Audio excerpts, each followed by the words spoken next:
L'homme moderne vit avec l'obsession du changement perpétuel. Il est constamment à la recherche de nouveautés.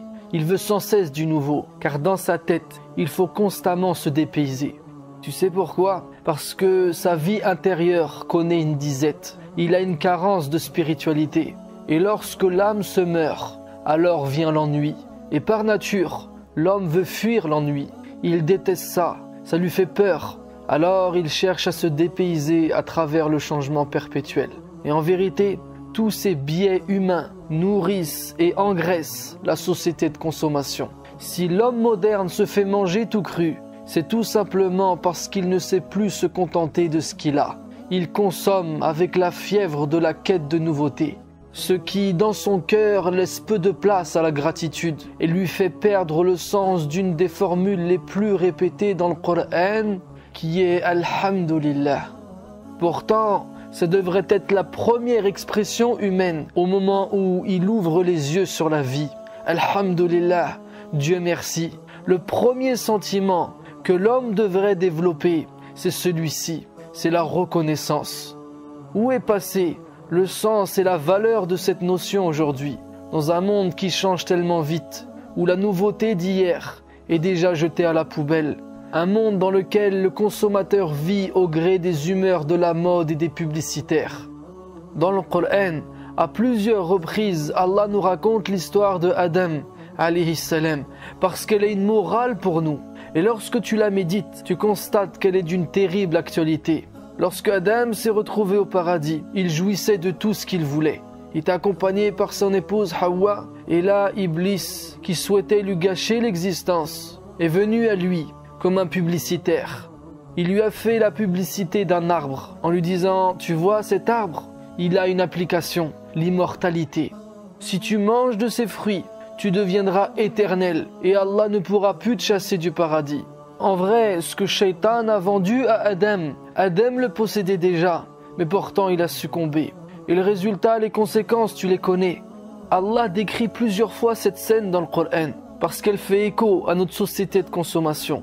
Ce que Iblis a murmuré aux oreilles de Adam, c'est ce que la publicité murmure à nous, consommateurs modernes. Ils nous disent, si tu achètes ce produit, ce iPhone, tu vivras heureux. Et si tu achètes le nouvel iPhone, tu vivras encore plus heureux, parce qu'il dispose de plusieurs applications.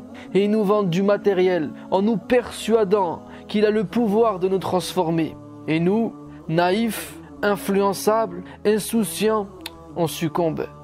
La société actuelle crée ce genre de faux besoins. Et en vérité, c'est un procédé diabolique. Shaitan veut nous soumettre et nous rendre dépendants de besoins illusoires. Et pour nous faciliter la consommation, on nous donne même les moyens d'y accéder par des crédits, etc. Tant que l'homme aura cet état d'esprit, il vivra toujours un mal-être qui le ronge. Il éprouvera systématiquement un vide intérieur. Et le diable et son environnement continueront à lui gâcher l'existence. Et Shaitan est là pour ça. Il a pris cet engagement devant Allah. Il lui a demandé un délai jusqu'au jour où on sera ressuscité. Et Allah a accepté et lui a accordé ce délai. Shaitan a pris l'engagement de s'asseoir devant nous sur le droit chemin, de nous assailler par devant, par derrière, à notre droite, à notre gauche. Et ensuite il a dit devant Allah, وَلَا تَجِدُ أَكْثَرَهُمْ شَاكِرِينَ. Et pour la plupart d'entre eux, tu ne les trouveras pas reconnaissants. C'est sur ce point que Shaitan fait l'effort. Le Coran nous dévoile la stratégie d'Iblis. Et le Coran nous explique ce que Allah attend de nous. Iblis sait que si l'homme est ingrat, il tombera bien bas. Que si l'homme est ingrat, il tombera dans le kufr. Allah nous dit qu'il a guidé l'être humain sur le bon chemin. Inna hadaynahu sabil, imma shakiran wa imma kafura. Qu'il soit reconnaissant ou qu'il soit dans le kufr. En vérité, si tu n'es pas reconnaissant, tu tombes dans le kufr. Allah il dit la in shakartum la azidannakum. Si vous êtes reconnaissant, j'augmenterai mes bienfaits pour vous. Wa la in kafartum inna adhabi la shadid. Mais si vous êtes dans le kufr, alors sachez que mon châtiment sera terrible. En vérité, le kufr, ce n'est pas seulement de ne pas croire, ce n'est pas seulement de la mécréance comme on dit, mais c'est aussi et surtout de l'ingratitude. En vérité, le kafir, c'est quelqu'un d'ingrat à la base. Le shukr et le kufr sont deux opposés. Le shukr, c'est la reconnaissance, c'est la gratitude, c'est un état d'esprit qui contrarie Shaitan. C'est l'un des plus grands moyens, l'une des meilleures solutions pour réformer la foi et apaiser le cœur. Et en tant qu'être humain, on a toutes les raisons d'être reconnaissant. Allah nous a créés alors que nous n'étions rien pour lui, ni pour son adoration. Il était capable de faire de nous la création la plus vile à ses yeux.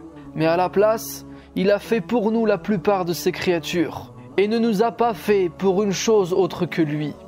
Alam taraw anna Allah sakhkhara lakum ma fi as-samawati wa ma fi al-ard wa asbagha alaykum ni'amahu zahiratan wa batinah. Ne voyez-vous pas qu'Allah vous a assujetti ce qui est dans les cieux et sur la terre? Il vous a comblé de ses bienfaits apparents et cachés. Allah, il nous porte sur terre, il nous porte sur mer, et aujourd'hui même dans l'air. Et en nous soumettant notre planète, ce qui la compose et ce qu'elle contient, il nous en a donné la lieutenance. Mais l'être humain, il dit « Moi, j'ai rien. J'ai rien. Regarde les autres, ils ont plus d'argent. Regarde les autres, ils ont plus. Qu'est-ce que j'ai, moi, pour devoir remercier? Oh oh, qu'est-ce que tu as? Qu'est-ce que tu as? T'as un système digestif qui travaille pour toi. Toi, tu manges. Et le tri est fait à ton insu, pour ton bien. 24 heures sur 24, même toi, tu sais pas comment ça marche. Mais le jour où tes reins ont un problème, là, tu te rends compte du bienfait. Combien de personnes doivent aller à l'hôpital pour se brancher à une grosse machine qui leur pompe le sang car ils ont une insuffisance rénale? Ils doivent faire des dialyses, 3 séances par semaine, 4 heures par séance. Un traitement qui coûte entre 60 000 et 80 000 euros par an, par patient. Tout ça juste pour remplacer le travail d'un rein de 12 cm de long. Allah t'a donné 2 reins qui filtrent le sang pour le débarrasser des déchets de l'organisme. Et même un seul rein en bon état suffit à s'occuper de ce rôle d'épuration. Et Allah t'a donné cette santé à toi. Allah, il nous dit en vous-même, ne voyez-vous pas tes yeux, ta langue, tes oreilles, ton intelligence? Faut-il te présenter à des gens sourds, muets, aveugles pour que tu te rendes compte de la chance que tu as? Ou alors faut-il que toi-même tu perdes ces bienfaits pour vraiment en prendre conscience? Wallahi, les raisons de dire Alhamdulillah sont innombrables. On pourrait en dénombrer des milliards sans jamais parvenir à la fin. وَمَا بِكُم مِّن نِعْمَةٍ فَمِنَ اللَّهِ. Tout ce que vous avez comme bienfait provient d'Allah. وَإِن تَعُدُّوا نِعْمَةَ اللَّهِ لَا تُحْصُوهَا. Et si vous comptez les bienfaits d'Allah, vous ne saurez pas les dénombrer. Allah nous dit, vous serez incapables de les dénombrer. Et en vérité, le plus grand bienfait, c'est d'avoir la foi. Et pour qu'elle nous parvienne, Allah a fait triompher notre religion. Il s'est chargé de ceux qui combattaient pour faire disparaître notre religion. Il a rempli leur cœur de frayeur. Ils ne trouvaient plus aucun lieu pour se protéger, nulle part où fuir et se réfugier. Allah a soutenu notre prophète, sallallahu alayhi wa sallam, ses compagnons jusque dans les petites choses, jusque dans les détails apparemment insignifiants, comme le contrôle des points stratégiques durant les batailles. Il a fait parvenir sa religion jusqu'à nous. Et nous, on a goûté à la foi. Et elle nous apaise tellement. On comprend grâce à elle ce qui reste flou pour la plupart des gens. Notre vie a un sens, un but, alors que la majorité de nos semblables errent perplexes. On a ce contact privilégié avec lui. Et pour nous, celui a un nom. C'est Allah, celui qui possède le trône de l'univers. Celui qui a créé toutes choses, qui a décrété toutes choses et les a guidées vers ce qu'elles sont devenues.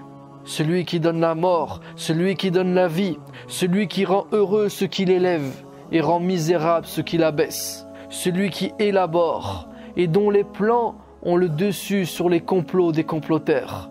Celui qui met à l'épreuve pour honorer ou humilier, celui qui accorde et qui prive.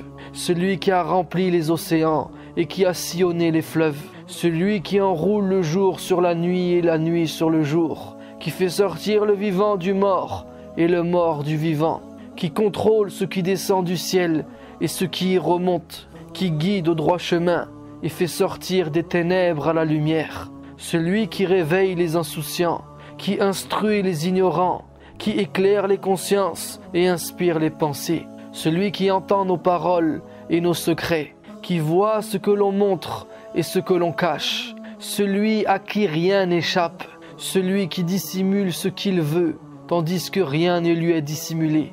Devant sa richesse, le plus riche n'est qu'un misérable. Devant sa force, le plus fort n'est qu'un faible. Devant son pouvoir, le plus puissant n'est qu'un incapable. Celui qui possède tout le bien entre ses mains, celui qui n'a aucun mal en lui, celui pour qui les cœurs frémissent, les corps s'arrachent de leur lit et les yeux débordent de larmes, celui devant qui les visages s'humilient, les nuques se courbent et les fronts touchent le sol, celui vers qui on s'oriente pour être assisté, pour trouver un refuge et pour être protégé, le seul espoir du désespéré, la seule force du faible. Personne n'est aimé comme lui et personne n'aime comme lui. Personne ne répond favorablement aux requêtes aussi rapidement que lui. Celui devant qui nous reconnaissons nos péchés et avouons nos erreurs. Celui à qui nous confessons nos faiblesses et nos manquements. Celui à qui nous confions nos peurs et nos espoirs. Celui que l'on invoque avec la posture du miséreux, que l'on implore comme les fautifs qui regrettent. Celui dont l'évocation renforce et nourrit les cœurs, qui rend les âmes joyeuses et apaisées, qui anime notre vie intérieure en nous apportant la quiétude, la sérénité, le repos. Celui qui dissipe les angoisses, qui aime ceux qui se repentent, celui qui se réjouit de rencontrer ses serviteurs, qui prend soin de ceux qui cherchent sa protection, celui qui ne dévoile pas tout ce qu'il sait sur nous au grand jour, celui qui ne nous abandonne pas malgré nos négligences, celui dont l'adoration occupe, dont l'amour absorbe, celui qui connaît mieux nos besoins que nous-mêmes, mais qui nous accorde ce qu'on lui demande quand même et qui nous donne même davantage, celui pour qui se rassemblent les hommes et les femmes, les vieux et les jeunes, les grands et les petits, les forts et les faibles, les riches et les pauvres, les noirs et les blancs, celui qui embellit son paradis pour préparer l'arrivée de ceux qui croient et font le bien, celui qui est attentif à la moindre bonne action et qui récompense sans compter, celui qui rassure et réconforte les cœurs brisés, celui qui renforce et contente les éprouvés, celui qui soulage les blessures et qui dissipe les inquiétudes, celui qui accorde avec générosité et qui juge en toute équité, celui qui ne manque jamais à ses promesses. Wallahi, cette vie commencera seulement lorsqu'on le connaîtra et qu'on l'estimera à sa juste valeur. Tout plaisir, toute joie en dehors de lui n'est qu'éphémère. Tout bonheur sans lui n'est qu'un leurre, n'a connu aucun bien, celui qui n'est pas proche d'Allah. Et la vie agréable dans l'au-delà sera seulement à proximité de lui. Allah est le donateur dont on a besoin. Ne crachons pas sur tout ce qu'il nous a donné. Sans lui, nous sommes rien. N'oublions pas d'où l'on vient, où on était, où on en est maintenant, qui on était, qui on est devenu maintenant. Il faut comparer notre situation passée avec la présente. Certains d'entre nous avions une vie misérable, ignoraient Allah au plus haut point. Certains lui désobéissaient gravement et sciemment, mais pourtant il nous a sauvés. N'oublions jamais ça. Allah a dit aux compagnons, et il nous a dit à nous à travers eux, et rappelez-vous, quand vous étiez peu nombreux, opprimés sur terre, craignant de vous faire enlever par des gens, et il vous donna asile, vous renforça de son secours, et vous attribua de bonnes choses, afin que vous soyez reconnaissants. Chaque jour où Allah t'a sauvé, où Allah a changé ta condition, ta situation, doit être gravé à jamais dans ta mémoire comme un jour d'Allah. Il dit dans le Coran, nous avons certes envoyé Moussa avec nos miracles en lui disant, fais sortir ton peuple des ténèbres vers la lumière. وَذَكِّرْهُمْ بِأَيَّامِ اللَّهِ إِنَّ فِي ذَلِكَ لَآيَاتٍ لِكُلِّ صَبَّارٍ شَكُورٍ. Rappelle-leur les jours d'Allah. Dans tout cela, il y a des signes pour tout homme plein d'endurance et de reconnaissance. Ah, comment t'étais avant? Comment t'es maintenant? Quant au bienfait de ton Seigneur, proclame-le. Et si on a été négligent par rapport à la reconnaissance et la gratitude qu'on lui doit, on peut toujours se rattraper.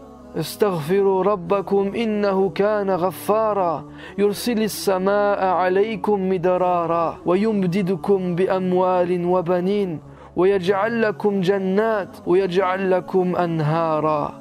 Implorez le pardon de votre Seigneur, car il est le plus grand pardonneur, pour qu'il vous envoie du ciel des pluies abondantes et qu'il vous accorde beaucoup de biens et d'enfants. Il vous donne des jardins et vous donne des rivières. Allah nous dit, vous avez fauté, vous m'avez négligé, c'est pas grave, revenez, moi j'accepte votre retour, j'accepte votre repentir. Et si tu reviens à moi, sincère, reconnaissant, je te comblerai des bienfaits de ce monde. Et soyez reconnaissants pour les bienfaits d'Allah si c'est lui que vous adorez. Wallahi, pour quelle raison rationnelle on ne serait pas reconnaissant vis-à-vis de ses bienfaits? En vérité, on est des privilégiés. Si au moins on était opprimés, privés du bien de ce bas monde, comme le sont certaines personnes aujourd'hui, mais qu'on tenait à la vérité, qu'on croyait en Allah, qu'on trouvait le repos dans sa religion, qu'on espérait juste le bien après la mort, ça aurait été au moins ça. Si les bienfaits d'Allah ne concernaient pas notre vie présente, qu'on menait la vie la plus pénible qui soit, et qu'il nous avait donné uniquement la confiance en la réussite de l'au-delà, si on avait juste ça, on aurait dû y tenir plus que tout et le mettre au-dessus de tout, et ça aurait été suffisant. Alors que dire, puisqu'il nous a donné ensemble le bienfait de ce monde et l'honneur de l'au-delà? Que dire alors qu'on jouit d'un confort de vie que nos ancêtres n'auraient jamais pu espérer? Est-ce que vraiment on a le droit de se plaindre? Non, wallah, non. On doit être satisfait de ce que l'on a, de ce que l'on est, et chercher à nous améliorer. Ne tombons pas dans le piège du shaitan. Émancipons-nous et libérons-nous de la société de consommation. À quoi bon vouloir ce que nous n'avons pas, sans être reconnaissants de ce que nous possédons déjà? Est-ce qu'on a vraiment besoin d'autre chose? Où on va comme ça? Changeons d'état d'esprit. Il faut mettre avec la joie des bienfaits, la crainte de leur disparition et la peur de leur changement. Et sache qu'il n'y a rien qui enlève les bienfaits, comme le fait de les renier ou de les oublier. Et que le remerciement, la reconnaissance, est une sécurité contre le retournement et un droit à l'augmentation. La in shakartum, la azidannakum. Si vous êtes reconnaissant, très certainement je vous augmenterai. Allez, maintenant ferme les yeux. Prends une grande inspiration et du fond de ton cœur, dis-le. Alhamdulillahi Rabbil Alamin. Qu'Allah nous compte parmi les reconnaissants. Et remercier Allah ne doit pas seulement rester une formule verbale, mais c'est le fait d'utiliser ses bienfaits dans le bien et pour le bien. Sur ce, je te dis à la prochaine vidéo, Inch'Allah.